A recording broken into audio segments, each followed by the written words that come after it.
Okay, good morning everybody, and Hazak Ubaru. Thank you for joining us on this beautiful Wednesday morning as we are studying together Perashat Vayetze. Today's class is sponsored anonymously for the Refuah Shlema of all of Israel. If you're interested in sponsoring this class or any one of these classes, please email us info@ejsny.org. Okay, Rabotai, Perashat Vayetze, of course, we know Yaakov Avinu goes and he starts building the 12 tribes. He goes and he gets married. And we know that the original marriage didn't go really as planned. Now let us read a little bit about this first initial encounter. The Pasuk says that Yaakov sees the well and it's covered, and he goes to the shepherds. Why are you not feeding your sheep? And they say, well, we can't really lift the rock off. And Yaakov goes and he lifts it up. And we've given in the past different ideas in classes of, how was Yaakov able to accomplish this thing that shepherds couldn't do? He wasn't such a strong guy. But either way, he removes the rock from the well. Vayishak Yaakov leRachel, and he goes over to Rachel. He gives her a kiss, and he tells her, Ki achi aviha hu. He says, I am your father's brother, and that he's the son of Rivka. Vatarat vataged le'aviha. She runs and she tells her father. Now, right away, Rashi already asks, 1 second, if we know the family tree, we know that Yaakov is not Lavan's brother. Right? How is Yaakov related to Lavan? He's his nephew. So why does he say, I'm your father's brother? What Rashi says, well, on a literal explanation, you could squeeze it. I'm your brother from another mother, as they say today, right? So we're friends, but I'm not a literal brother, but we're close. I'm family, is what he meant to say. Umidrasho, and this is what Midrashim do, my friends. You have to realize, if you're learning Chumash, that actually Midrashim do this most. What Midrash does is that it takes the literal pasuk and then it says, well, let's understand it literally. We always usually think that the pshat is what reads the pasuk literally, and then the midrash is what reads it, loosely. But it's the exact opposite. The pshat is the loose interpretation. The midrash is the literal interpretation. The midrash says 1 second, but it says brother, so we have to make sure that fits. But either way, what is if you're understanding it literally, how can he be her brother? So this is what he says: Im leramaut huba, gam ani ahiv beramaut, ve'im adam kasher hu, gam ani ben Rivka achoto hakshera. And Yaakov over here was telling Rachel that what he means by I'm your father's brother is he was answering her question. You see, Yaakov comes and basically he's proposing here to Rachel. Will you marry me? Okay? That's it. Quick shiduch. You don't have to waste 6 months. She saw her, she saw him, he saw her. They liked each other, they had the same values, attraction, everything was there. Straight to the point, yalla, no time to waste. But she says, my father is a trickster. My father ain't gonna let this happen so easily. Things are gonna come in between. And this is what Yaakov was saying. Achi avihahu. I'm your father's brother. Meaning, don't worry, if your father's a trickster, I could play games also. I could also be a trickster. Achiv ani beramaut. When Yaakov goes over to propose to the father, which is the custom till today, you go and ask permission, so to speak, from the father. He tells him,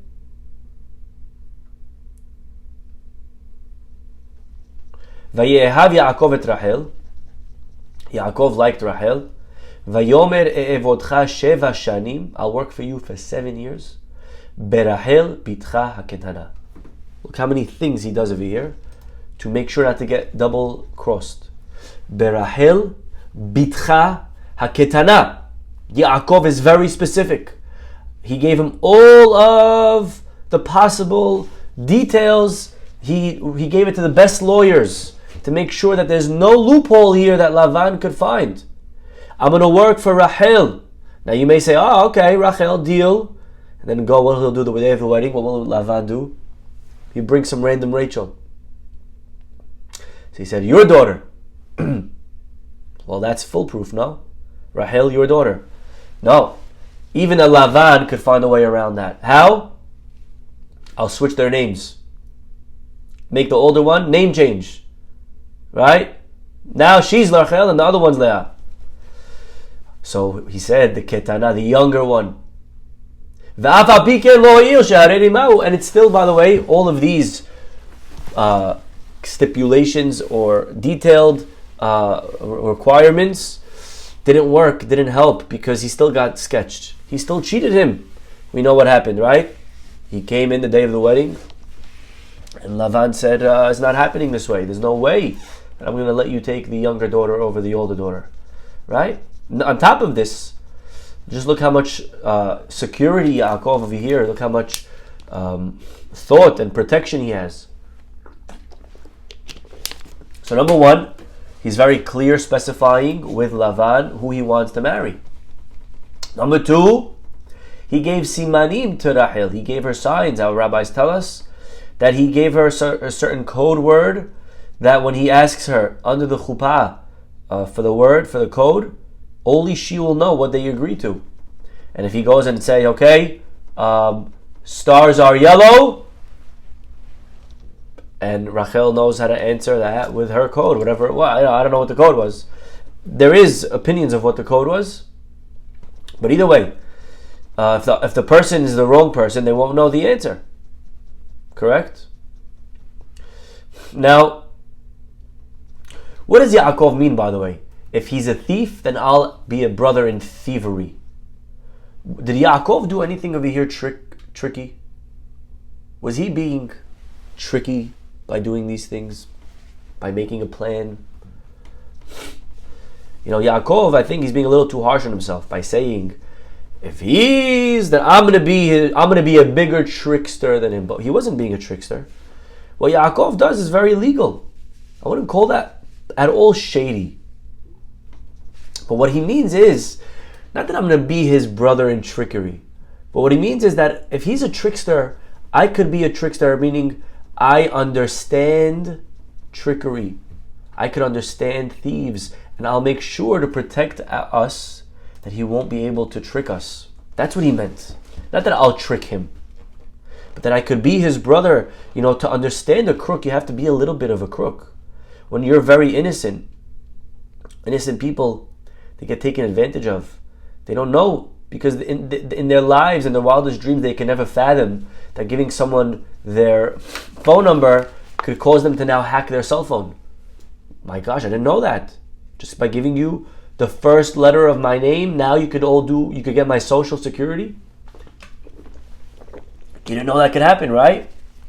You didn't know that when you swipe your card, you should be careful that there's nothing that's attached magnetically that could read your card and save your card's information and then steal all of your information.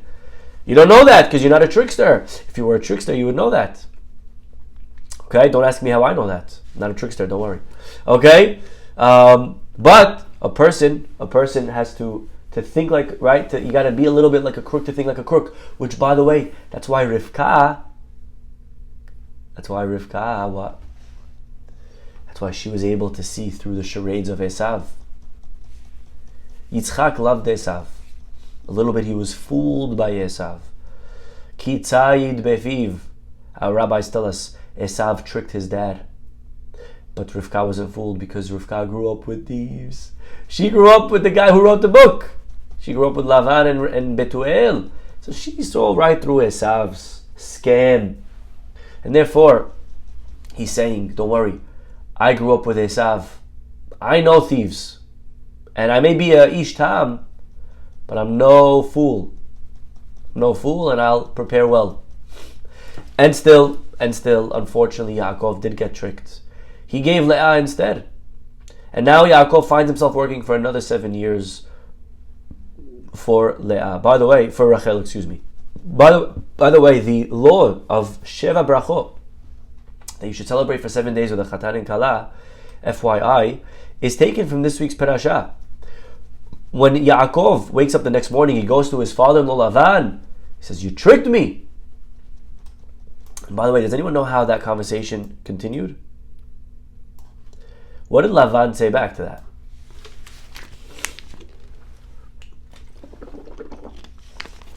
Lavan actually said, you ready for this? Lavan, look how he turned the tables. He said, "Yaakov, are you serious? You were serious when you asked for the younger one? I thought that was a joke. I mean, what kind of people do you think we are here, Yaakov? Did you really think I was going to give you the younger daughter before the older daughter? I mean, I don't know, Yaakov. Maybe where you come from, it's acceptable for the younger sibling to trick the older sibling. But here we have Derech Eretz, Yaakov. And please, don't bring the evil ways of where you come from to us here. Here we have midot. Here we have good character. Yaakov, I'm very upset. I'm very surprised. I don't ever hear of this again. Can you imagine? This is what Lavan said. That's why his name was Lavan, by the way. What does Lavan mean? Lavan, white. He would trick you and then he would come away looking like a clean guy. Right? Those are the most dangerous, by the way. People that they're manipulative and then they point at you and say, "You're trying to manipulate me." People that are, right? People that are controlling and they say, "Oh, you're," right? When you ask a question, say, "Oh, don't, you're asking because you don't trust me," and they flip it on you. You got to be careful from people like that, by the way. Right, especially in dating, you got to look out for red flags like this. But that's what Lavan said. Lavan said, "I can't believe, Yaakov, that you would ever think of doing such a thing here. That's so despicable. That's so dishonest." Right? They flip it on you. Unfortunately, you see a lot of that going on today. You see a lot of that going on today in politics, where someone could say something, and the moment you say that, but you're on the other side of the aisle, it becomes forbidden to say. Etc., etc., etc. But either way, what I just want to talk about for one moment, is this amazing idea over here. I want you guys to come with me on a journey for a minute, and I want you to put yourself in Rachel's shoes. Yeah, just imagine you're Rachel, and here you are at this moment in history, this moment of time. That's a very important moment. You're walking down the aisle. And Lavan, with all of his tricks, even putting Leah down the aisle, Leah doesn't know the code. She doesn't know the password. So Rachel, really, if she does nothing, she just stays in the back where her father put her. Rachel, you stay in this room. And Rachel just lets Leah go down the aisle. Leah will realize by herself when she gets down there that she doesn't know the password. And Yaakov will know that this was all a sketch. And Yaakov will turn on the light, so to speak, and just pop the balloon. And he'll say, "Hey, Lavan, don't pull this one on me. Where's Rachel?" And he'll drive off with her in his new convertible car, and they're happily ever after. And Rachel doesn't stay quiet. Rachel actually runs and she quickly hands to her sister the password. She tells her the code word that Yaakov is expecting to hear under the chuppah, and when she gets there and Yaakov asks the question, Leah all of a sudden is prepared. Yaakov has no idea that it's Leah. Now you think about it from Rachel's perspective. What's going on? What is she giving up by doing this? She's giving up actually she's giving up the opportunity of a lifetime. They knew very well what was at stake. Leah knows, Rachel knows that whoever marries Yaakov is going to be the matriarch. It's going to be Abraham, Yitzhak, Yaakov, Sarah, Rivka, and who's next? Who's going to be the third and final matriarch? Who's going to be the mother of the tribes? Who's going to be the one that's going to have her stamp on history? Who's going to be the one that's going to be remembered forever in history? This is what Rachel is faced with. It's not just her love of her life. You can find another guy. I'm sure there's other good guys. Marry someone else. It wasn't just that. This is it. This is the most important role that she'll ever have historically. Who's going to be the mother of the Shvatim? And in Rachel's mind, she's giving that up. She's giving that up in order for her sister not to be embarrassed. And we could have very easily justified Rachel not giving the sign. We could have very easily said, listen, she I'm not doing anything to embarrass her. I'm just not going to give her the signs. What's the big deal? Rachel could have easily let her sister go down the aisle and then learn the hard way that she wasn't meant to be with Yaakov. And what happens is she goes and she gives her the simanim. She gives her sister the simanim, and in her eyes, she was giving up forever the chance of being one of the imahot. She was giving up the chance, the opportunity to be the matriarch. She was giving up on the biggest blessings possible in history. Sometimes in life, my friends, we have opportunity to do something that in our eyes will make us a lot of money. That in our eyes will bring us a lot of blessing. That in our eyes will open up the gates of success. It'll bring me my zivug, it'll bring me children, it'll bring me money, it'll bring me health, it'll bring me fame, it'll bring me honor. This one thing that I can do it, and it'll open up all avenues, it'll alleviate all my worries, all my problems, it'll get rid of my concerns, it'll solve my problems if I just do this one thing. And a little bit, we know it's a little bit the wrong thing, but sometimes we justify, we rationalize. It's okay, do the wrong thing, but in the long run it'll pay off. Right? Sometimes we tell ourselves things like that. And Rachel here is in that moment where she's confronted with a very similar predicament, where she could as well do the wrong thing and just stay quiet. And deep down in her gut, she knows the right thing is to save Leah that embarrassment. Tell your sister what's really going on. But telling my sister means I lose out forever on being a matriarch. And what we learn from our parasha is something very powerful. My friends, Rachel tells her sister. And not only doesn't it hurt Rachel, but I want to read to you a pasuk. Rachel, there's something that she didn't know. Me and you know it, because we read the story.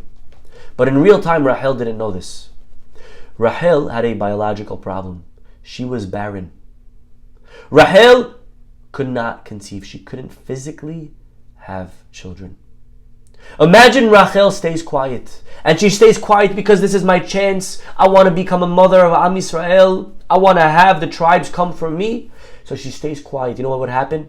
Yaakov, under the chuppah, finds out it's Leah. He runs out of there. He grabs Rachel. They run away together. They get married. And they never have children together. Because she can't have children. You know what allows Rachel to eventually have children?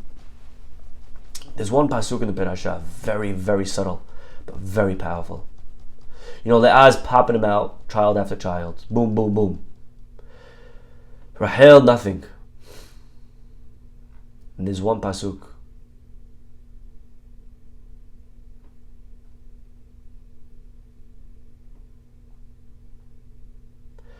Chapter 30, pasuk 22.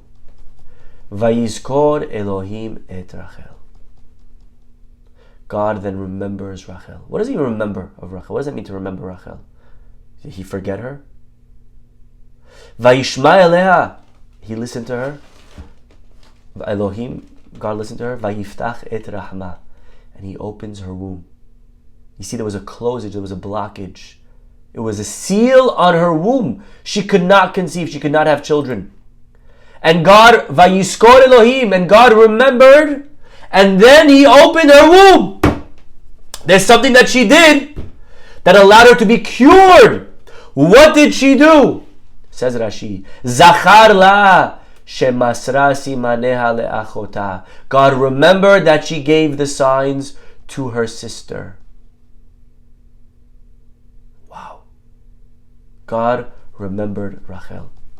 He remembered her deed, her act of kindness. What act of kindness? The act of kindness that Rachel did that in real time Rachel thought, by doing this, I'm losing out on the opportunity of a lifetime. I'm losing out on the chance of becoming a matriarch. Rachel, the irony is, the irony is that by giving the signs to her sister, that one thing that she thought would ruin her is actually the very thing that ended up saving her life. It's what allowed her to become pregnant. It's what gave her the ability to conceive. It's what allowed God to open her womb, that she can now conceive and have children. How does that happen? That happens because she did the thing that was hardest for her, the thing that in her eyes looked like it was the wrong way to success, the wrong way to paradise. As people, our vision is very limited. Did you ever notice on the dollar bill? You ever look at a dollar bill? Analyze a dollar bill. You'll see that there's a bird's eye view of a pyramid. You ever notice that? There's a bird's eye view of a pyramid on the dollar bill. Why? Something interesting about a pyramid is that if you look at a pyramid from the ground level, how many sides at most can you see at one time? The most you can see is 2 sides. You can see 2 sides of a pyramid. If you go on, there's only one way to see all 4 sides. You gotta go on top. You see, from our perspective on the ground where we live, life is very confusing, very odd, you only see 2 sides, you only see half the story, you only see half of the picture. Not everything in life from our vantage point makes sense. From where we stand, it looks like this is the right way, it looks like this is what I should do. From where we stand, things look unfair. But God, we have to sometimes in life have faith to realize that Hashem has a different perspective. Hashem looks at things from on top, and Hashem could see all 4 sides. And when you're looking from on top, you could see a lot more. And it looks like, from where you are, that there's traffic, but God actually sees that it's going to open up later if you just go down this road. I think I spoke about this in the past. At one time, I was on Waze. You guys ever took Waze? Right? Waze, the app that helps you see things in traffic. So I was on the highway, and the Waze was telling me to get off. And it said right here is, the best way. Now I was looking on the street, and I said, there's no way. If I get off here, I'm going to hit traffic. I'm much better off staying where I am, right? Because to my eyes, this looks like it's fast, clean. And I followed the Waze. I got off, and I started driving a few minutes, and finally I realized half hour in that actually, thank God, the other side had much more traffic just a few feet ahead, right?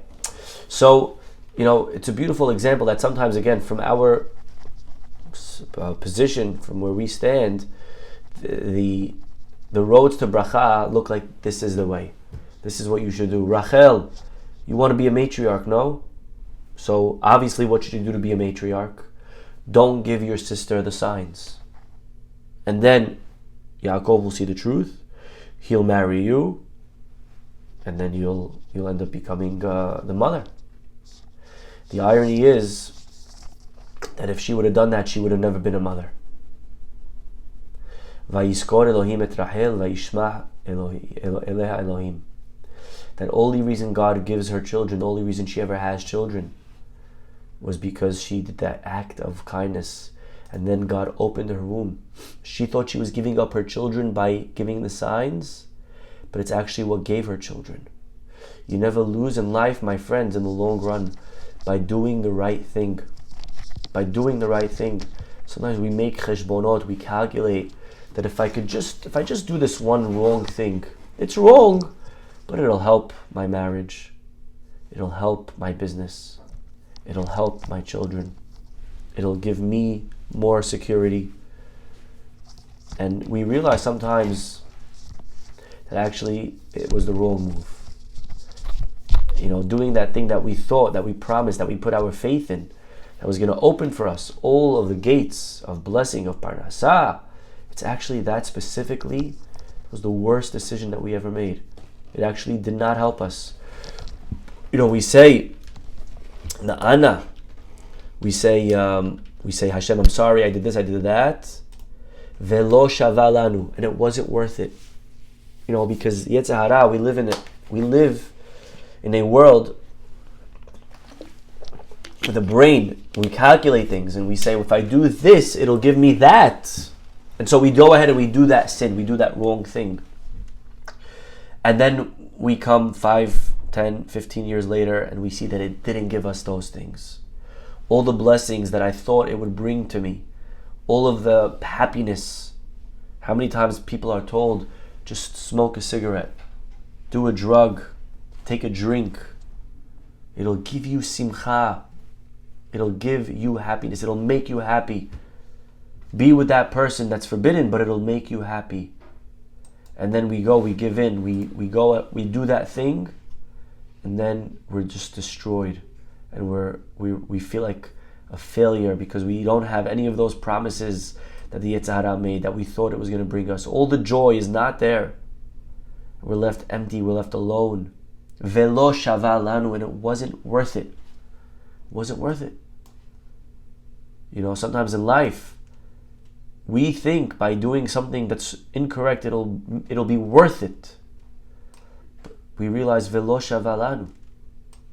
In Rachel's eyes, she thought, if I just do this, and again, she didn't even. It's so hard to talk about because if she would have stayed quiet, she didn't even do anything wrong. He's my husband. He wanted me first. But she knew deep down the better thing, the nicer thing, the right thing was to not embarrass her sister.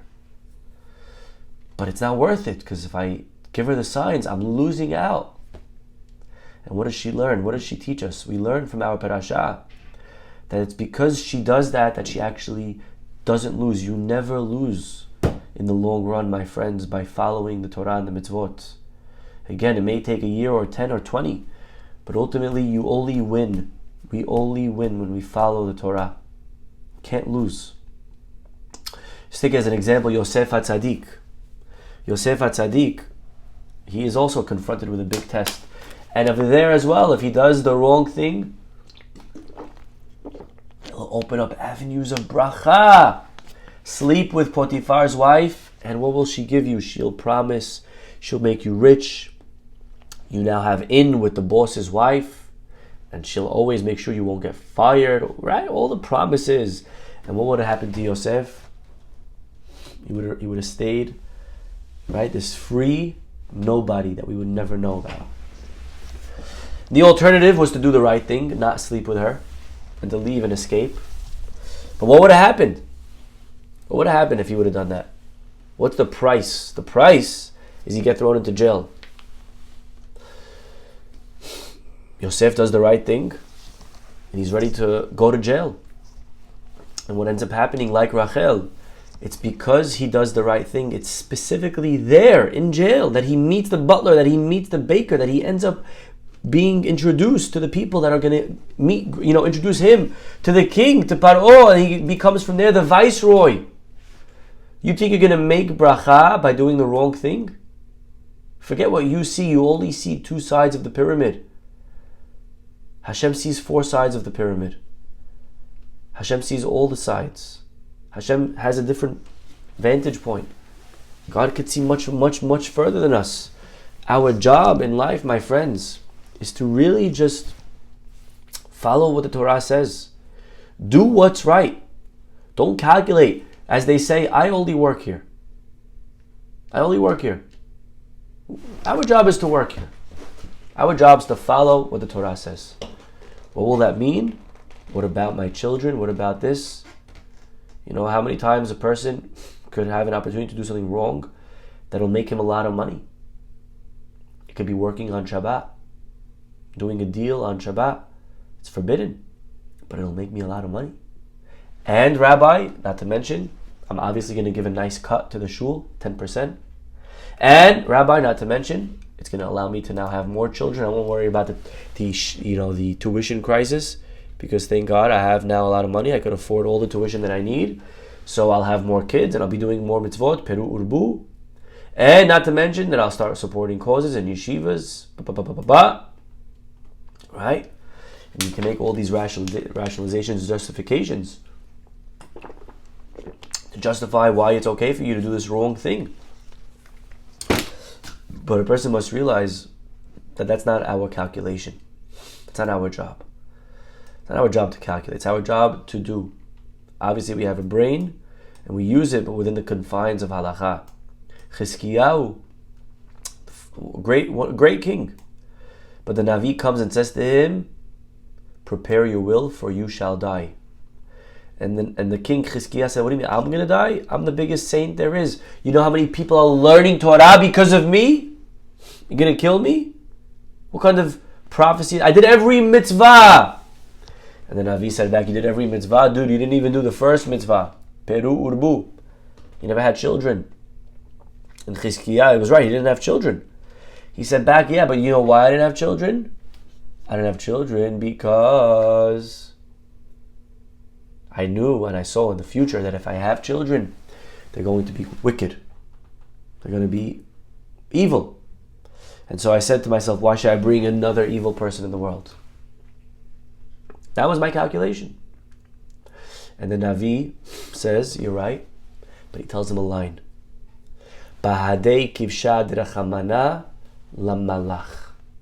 What are you meddling into God's affairs? It's none of your beeswax. It's none of your business what's gonna be. It's none of your business that he's gonna be a wicked child. That's not your problem. Your problem is to have the child. What will be, not up to you. Leave that up. Don't try to play God. Rachel knows what's the right thing to do. Not embarrass my sister. But what's going to be? Don't worry about what's going to be. The irony is because you did the right thing, that's specifically, precisely why you had the child. You thought you're giving up your children by giving the signs. No.